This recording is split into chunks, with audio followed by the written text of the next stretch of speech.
Now let's look at the second major cause of foodborne illness, poor personal hygiene. Again, a pretty simple concept, but it's very easy for employees to contaminate food. Four of the most commonly transmitted illnesses from employee to food include hepatitis A, Salmonella typhi, Shigatoxin-producing E. coli, and Shigella. Hepatitis A is a viral disease, and the other three are bacterial. With all four of these illnesses, it's extremely important to practice good hygiene.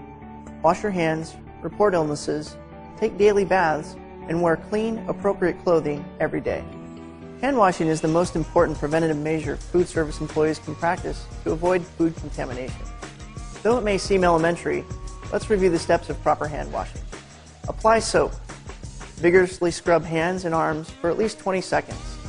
The skin of your hands is able to attract, hold, and spread contaminants very easily. Clean under fingernails and between fingers.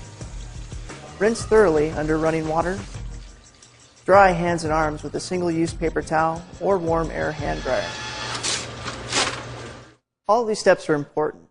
Now, if you're washing your hands properly, are you washing them at the proper time?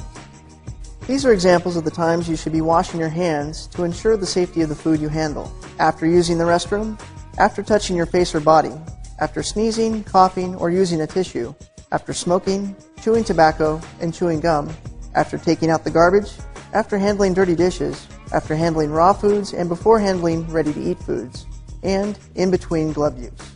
After you properly wash your hands, it's important to know when you can handle foods using your bare hands. In Idaho, the food code requires that there be no bare hand contact with ready-to-eat foods.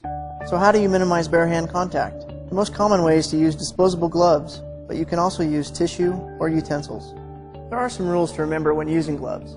Gloves must never be used in place of hand washing and should be changed regularly, especially when you switch a food preparation task or if they become soiled or torn.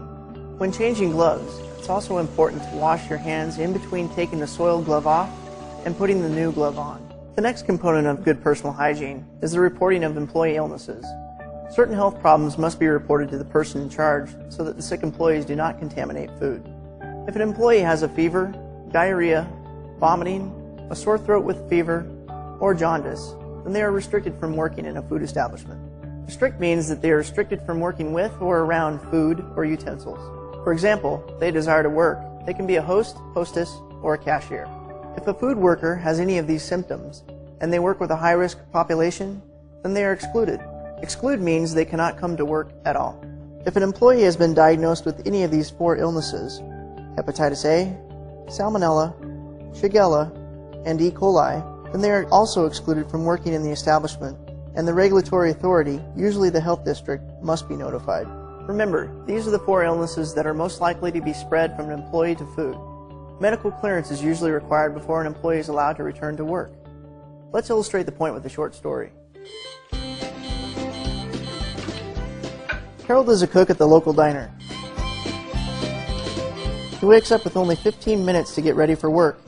Harold does not have time to shower, so he puts on the clothes he was wearing the day before that have not been washed. His stomach feels a little funny, but he decides to go to work anyway because he needs the money. On the way to work, Harold blows a tire and he repairs it as quickly as possible. By the time he gets to work, he is so late that his boss tells him to get right to work making breakfast orders without washing his hands.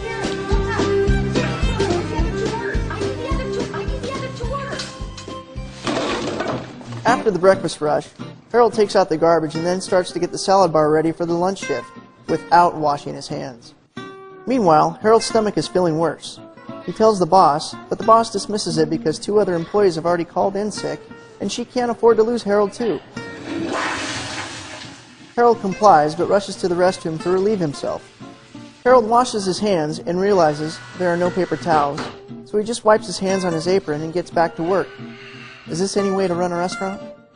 Let's see if we can identify some of the things that Harold and his employer did wrong. He doesn't shower. He puts on dirty clothes. He feels sick but goes to work anyway.